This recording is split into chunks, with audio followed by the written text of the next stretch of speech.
দীর্ঘদিন ধরে অসুস্থ থাকার পর গত ৭ আগস্ট প্রয়াত হন আর্জেন্টাইন ফুটবল তারকা লিওনেল মেসির বাবা হোর্হে মেসি। মেসির ফুটবল জীবনের শুরু থেকে তার সবচেয়ে কাছের মানুষ ছিলেন বাবা।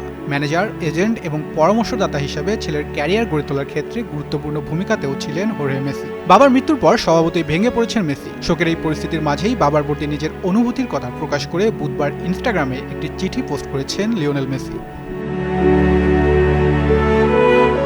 নিজের ভেরিফাইড ইনস্টাগ্রামে প্রয়াত বাবার প্রতি দীর্ঘ সেই বার্তায় মেসি জানান, এবারের বিশ্বকাপ ফুটবলে খেলতে তাকে উৎসাহ দিয়েছিলেন তার বাবাই।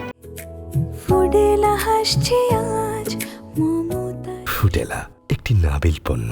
বাবার জন্যই বিশ্বকাপ জিততে চেয়েছিলেন আর্জেন্টিনার অধিনায়ক, কিন্তু শেষ পর্যন্ত শারীরিক ও মানসিকভাবে নিজেকে আর সেই লড়াইয়ে ঠেলে দিতে পারেননি বলেও জানিয়েছেন তিনি। বাবাকে হারানোর পর তার জীবন কতটা বদলে গিয়েছে তা বোঝাতে গিয়ে মেসি জানিয়েছেন, পাশে বাবাকে ছাড়া কিভাবে এগিয়ে যাবেন সেটাই তিনি জানেন না। তার ফুটবল জীবনের একেবারে শুরু থেকে বাবা হোর্হে সবসময় পাশে ছিলেন।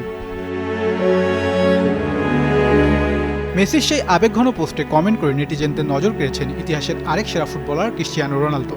মেসির লেখা চিঠি তার ভক্ত সমর্থকদের মতো আবেগ আপ্লুত করেছে রোনালদোকেও।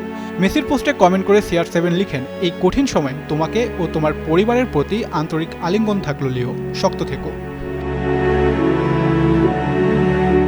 দীর্ঘ অসুস্থতার পর গত ৭ আগস্ট শেষ নিঃশ্বাস ত্যাগ করেন হোর্হে মেসি। জীবনের শেষ মাসগুলো তিনি রোজারিওর একটি চিকিৎসা কেন্দ্র ও নিজের বাড়িতে থাকার মধ্য দিয়ে কাটিয়েছেন। এ সময় তার পাশে ছিলেন স্ত্রী সেলিয়া এবং ৩ সন্তান রদ্রিগো, মাতিয়াস ও মারিয়াসো। সবশেষ বিশ্বকাপের পর মায়ামিতে যোগ দেওয়ার আগে বাবার সঙ্গে কয়েকদিন সময় কাটিয়েছিলেন লিওনেল মেসি। তাহসিন বর্ণ, যুগান্তর নিউজ।